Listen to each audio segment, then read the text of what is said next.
We are live. Okay, well, good morning, everybody. Again, it is Friday. It's Friday, and we've got something interesting again today. I hope we deliver it right. Actually, Dan chose the subject about the Eisenhower plan, as it were. And I wanted to say just a couple of things before that. Well, first, obviously, that the slaughterhouse of failure is not in our destiny. We shall persevere until we succeed. My little intro to Eisenhower would be the following. We're going to get into other meat and potato of it, but that Eisenhower was actually the supreme Allied commander and the supreme NATO commander. So just think about that for a minute. How many different nationalities, how many different armies, how many different languages, how many different mentalities, how many different everything, and to be named supreme NATO commander or Allied commander. I mean, that's wow. And in some ways, I'm thinking about, we have a little business that is also an international business if we want it to be, and it is becoming that more and more every day. And to be able to have a business that we can run and understand people, understand their priorities, understand their mentalities, their mindsets, and to make it into a cohesive army of successful people. That's basically what we're doing. So I just wanted to start with that little thing. Dan, go ahead. Yeah, so this mindset thing doesn't always have to be all warm and fuzzy and positivity. So I first wanted to reevaluate Lawrence's opening statement by saying the slaughterhouse of failure is in your destiny. If you don't persist, you will not succeed. Right? So Lawrence makes a good point. Dwight Eisenhower, while he was the 34th president of the United States, he also served as the general in the United States Army and the Allied Forces Supreme Commander during World War II. And he became the first, not only a Supreme Commander, he became the first NATO Supreme Commander. So what we're going to talk about today is the Eisenhower matrix. It's also referred to as the urgent important matrix. It helps you decide on and prioritize tasks by their urgency and importance, right? We need to sort out the less urgent and important tasks based on what that's doing to drive our business or our daily lives and our personal lives. He had to make very tough decisions continuously about which of the many tasks he should focus on each day. And it's no different for us, running our own business, running our own lives. We need to do that exact same thing. So, having these decisions, some being urgent, some being not quite so urgent, led him to invent the Eisenhower principle. And what this really does is helps us to prioritize by urgency and importance. So how do you use this matrix? And when Lawrence starts talking, I will post something into the chat for you guys to utilize. But we need to prioritize these tasks by urgency and importance in 4 different quadrants with very different work strategies. So the first one we're going to talk about are those things that you do first. The first quadrant is do first. These are the tasks that are important for your life, your career, things that need to be done today or tomorrow at the latest.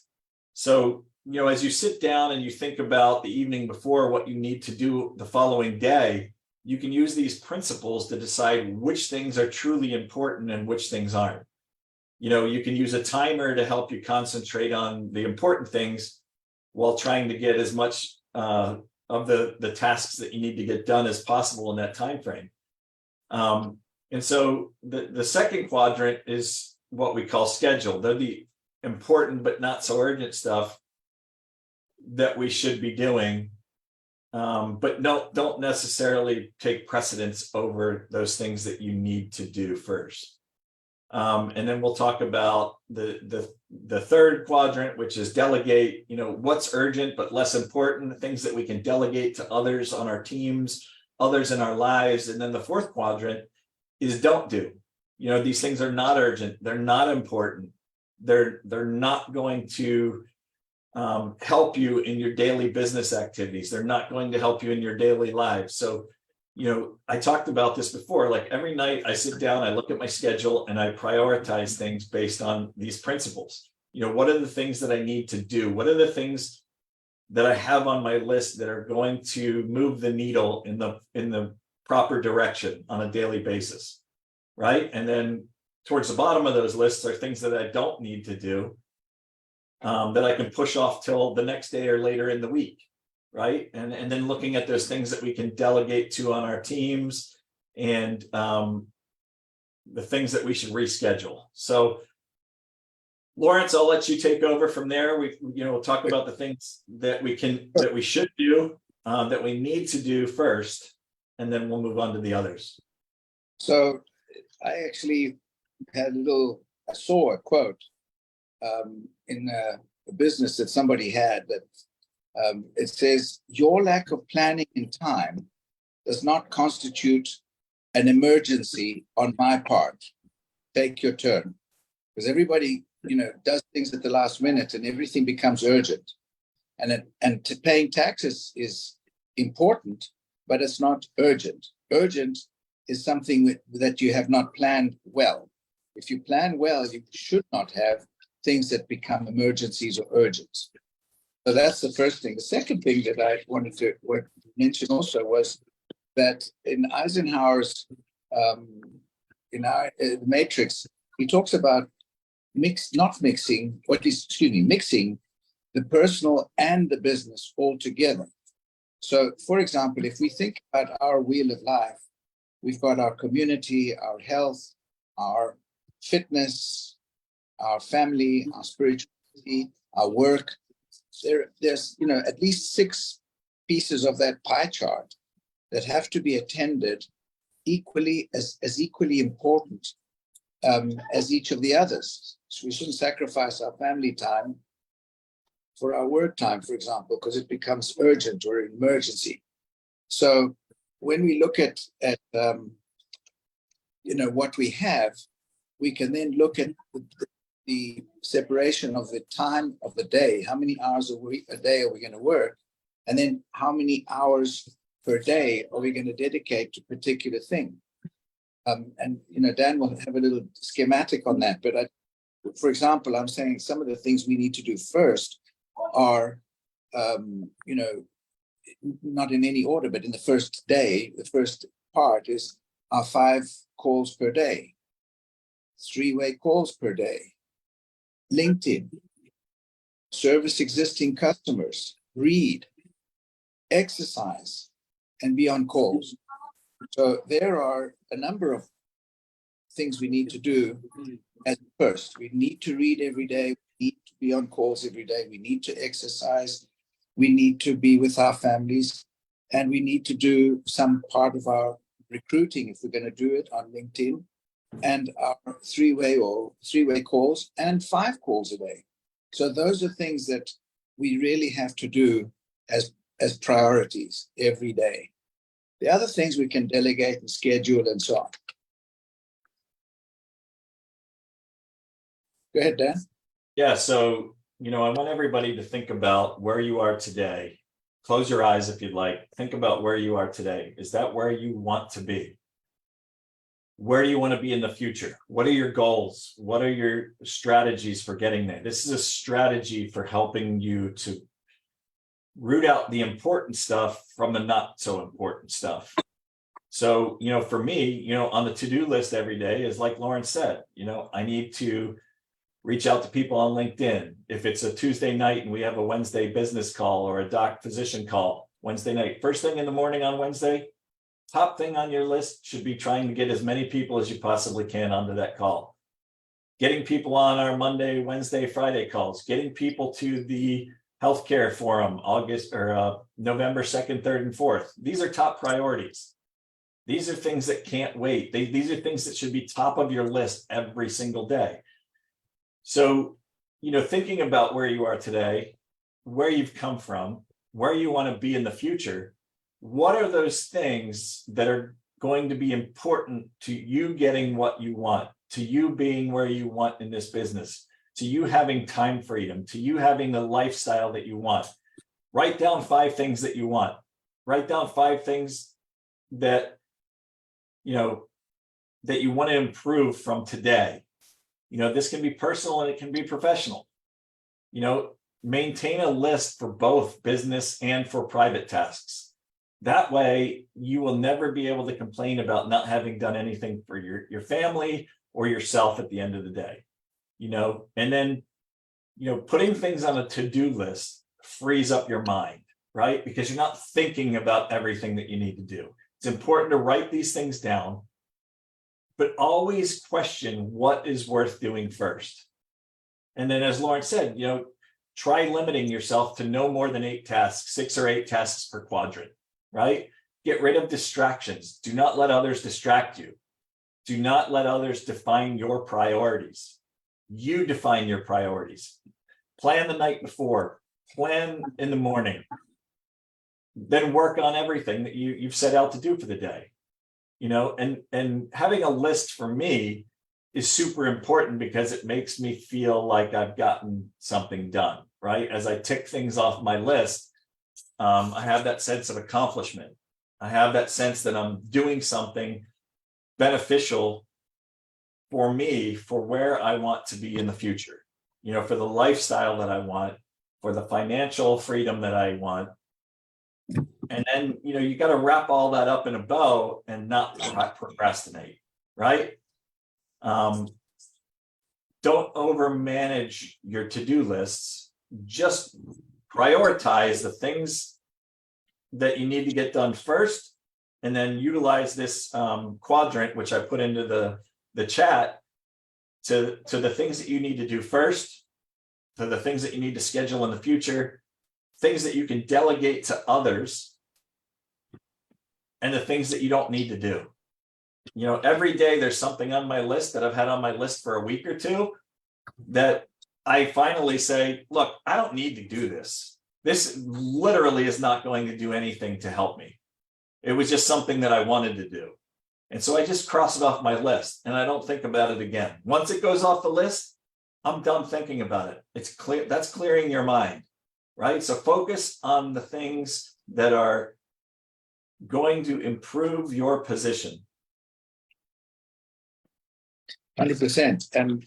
And I think, we talk about lists, and the list is something that you've got to think about, as you just said, Dan. I remember one time there was an interview with, I don't know, Bill Gates' mom or somebody, and she would say, Bill, lunch is ready. And he wouldn't come up, and he was in the basement, and say, Bill, lunch is ready. Come on. Then she'd go down and say, what are you doing? I've been calling you for half an hour. Mom, I'm thinking.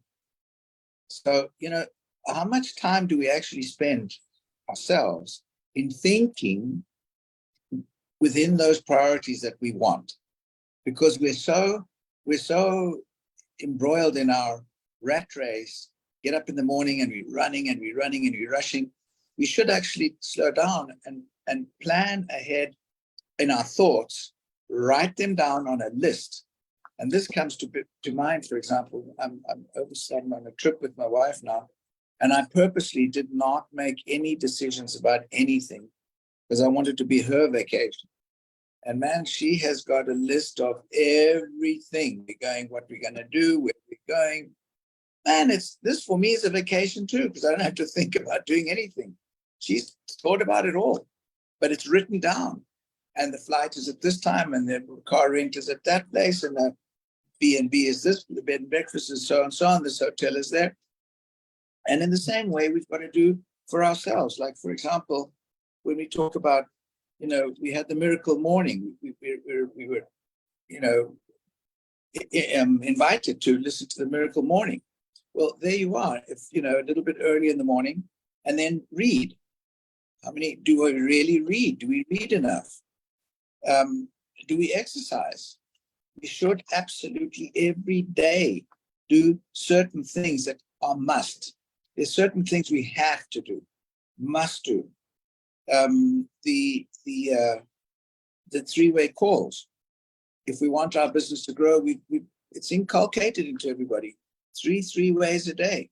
Excuse me, three three-way calls if you can. But otherwise, your 5 calls a day to new prospects. I like to do at least 5 for new prospects. You can do 3, but do them every day. Don't let off on that.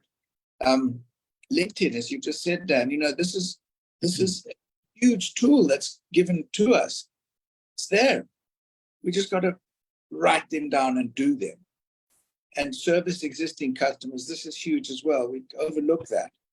We get somebody with a scanner, we get somebody another one, and we get 3 other customers, and then we don't bother to go back and talk to them. We don't go back to see how they're doing. How can we help them? How can we help them get better? This is all part of the priorities and urgent things we need to do every day. Those are things we need to do every day. You need to turn yourself into a professional time manager. Yeah. To professional time managers, they leave fewer things unplanned, right? Everything's planned, every facet of their day. And reading this and learning more about this matrix made me realize that I'm in that, I do pretty good managing my time, and that's because I spend a lot of time. I manage most of my work in that second quadrant, in the scheduling quadrant, right? I'm constantly looking at my schedule. I'm looking at my to-do list. I'm shifting things around. Just because you have a list set for the day doesn't mean that that can't change throughout the day based on what's happening in the day. I had something major happen yesterday, and for 4 hours, I had to completely reorder my to-do list.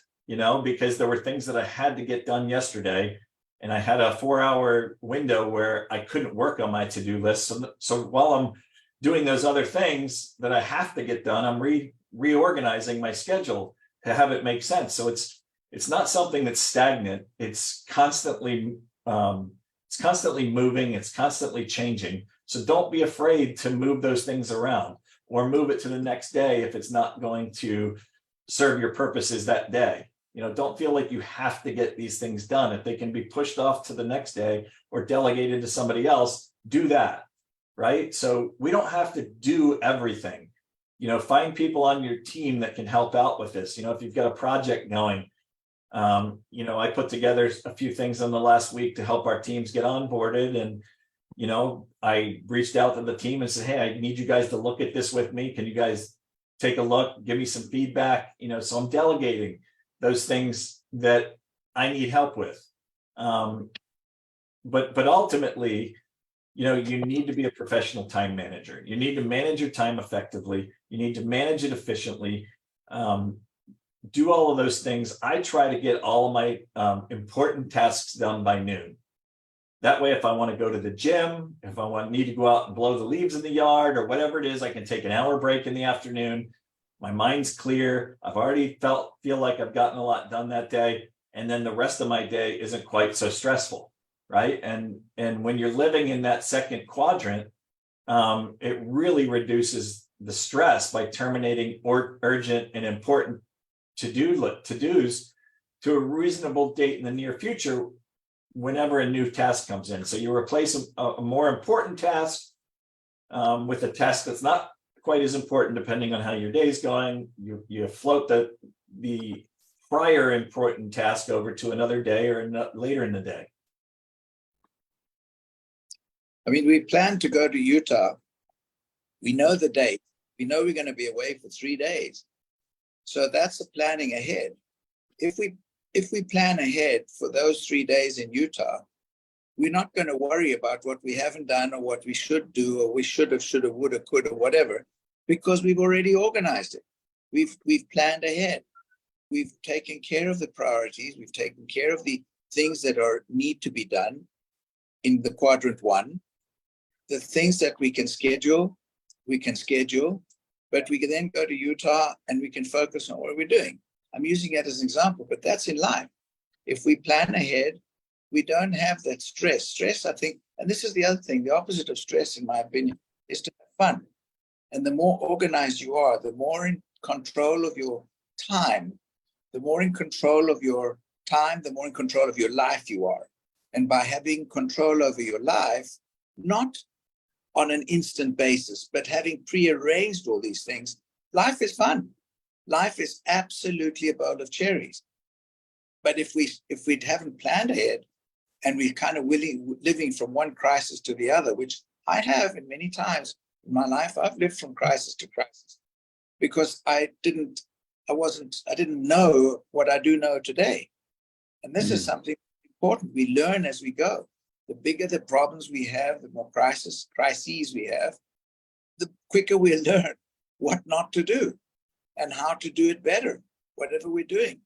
And I think this is what, this is all about.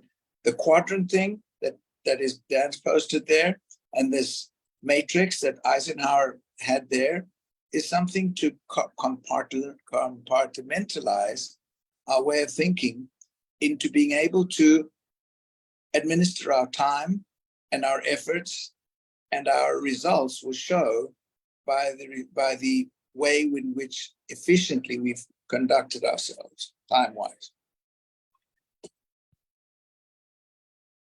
Yeah, so Eisenhower was actually he was Gallup's Man of the Year for 12 years. And part of that reason is because he was able to manage his time effectively. There's a great study out there that shows that our attention is drawn to time-sensitive tasks over tasks that are less urgent, even when the less urgent tasks offer greater rewards. So, our mind is built to handle these most urgent tasks, even when they're not super rewarding. And, in this society that we live in, where we have, everybody wants instant gratification, getting these urgent tasks done may not be gratifying in the short term, but these important tasks are what are going to reward you long term over these less urgent tasks. And a lot of these less urgent tasks are just distractions. They're distractions keeping you from doing the more urgent tasks that you need to do that are going to help you drive your business. So we need to really, focus on what's important, get rid of a lot of distractions. I mean, I sit down in my office and I close the door, and when I do that, everybody knows that I'm super hyper focused. I'm the same way when I paint a room in the house. Like I sit down and I hyper focus on getting that room painted and getting it done as efficiently as I can. And the only way I can get it done efficiently is if I don't have distractions. Somebody running in every 5 minutes asking me a question, or the kids fighting and I need to break up a fight, or whatever it is. They know that when I'm in the midst of working, doesn't matter what I'm doing, that I'm super hyper focused, and I just can't be bothered because I'm hyper focused on getting done what I need to get done, the urgent tasks that are really going to help me drive my business. Yes, Dan, you just reminded me. At one of our little chats, we talked about in South Africa. There's a bush. It's a thorn bush in the savannah, and it's called the Vahambiki bush, it's called wait a minute bush. It's a bush with thorns on, and when you're walking through the bush, your clothes get stuck on these thorns. Then you got to wait a minute and undo the thorns. So we all have hooks. We're walking around with hooks around us, and we hook into all of these distractions constantly.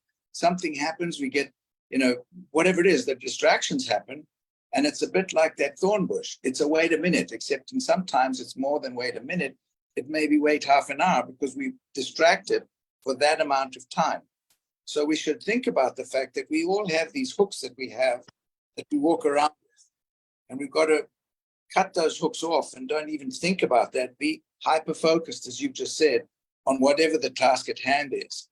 And then you won't have these distractions if you don't allow them to happen.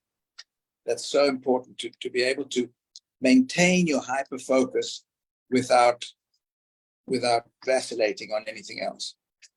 Yeah, so Stephen Covey actually took a lot of these concepts in his and included them in his book, 7 Habits of Highly Effective People. He said in that book that quadrant 2 is the sweet spot of personal time management. This is the spot where you're focused not on problems, as in Q1 and the to-do list, but on opportunities and growth. You know, Right. living from this quadrant means that you are proactive and prioritize activities that grow your skills, grow your energy, and contribute to accomplishing your meaningful goals. Quadrant 2 is where the deep work happens, because you are largely freed of these pressing distractions in quadrant 1. So by attending to the scheduling phase, you decrease the number of pressing problems that pop up in the to-do quadrant. And living in this second quadrant means that you can create a plan to complete projects and avoid possible problems. You know, just a small example in that book, if you keep putting off completing routine car maintenance, you're going to pay for it later when your car's not working properly, right? If you're not doing oil changes and filter changes and, you know, changes on your transmission and all those different things, your car's going to burn out, right? And it's not going to last as long. So we need to spend our time living in this quadrant 2, really freeing ourselves of distractions, but being in that sweet spot of personal time management. And the sweet spot is progress. When you're in the sweet spot, you're progressing. When we're all these issues and trying to solve problems, that is not a sweet spot. That is a painful spot. When we've got all these challenges going on, these challenges. But when we're progressing, that is a sweet spot. It's fun. That's what our business should be. We should be able to have fun. We should be able to have really no preoccupations, because we've already planned it, we're organized it, we're doing it right. And we've got a whole team to do it, to help with, and to work with. So I think we're there. Anything at 10 o'clock. Any questions, comments? Great class. Very good. That's supposed to be a class. It's Definitely great stuff. I just wanted to say I'm having fun doing this business. I love this, and I love having these calls, and appreciate everything that you guys put into getting it together and all the sharing, because it's definitely helpful. Good. Thank you, Carolyn. Thank you, Karen. I love you guys. I love you guys walking with me every Friday. That's my favorite. We love the blue sky every day when we walk with you. Welcome to Arizona. Yeah. And it's fall is in the air. It's so fabulous out here. Anyway, have a good day. Awesome. Thank you. Thanks, everybody. Have a great weekend, everybody. I hope you were able to pull the matrix out of the chat to utilize. If you didn't, you can just look up Eisenhower matrix and go to images on Google or whatever your internet search tool is, and you'll be able to pull down some on your own. So thanks, everybody. Really appreciate it. Wonderful master class from 2 practitioners. Well done, guys. Thank you. Absolutely. Thank you, Have a guys. great- Really have a good one. appreciate it. Cool. Thank you. Excellent Have a call great today. time, Thank you. Lawrence. Thank you. Blessings. Bye-bye.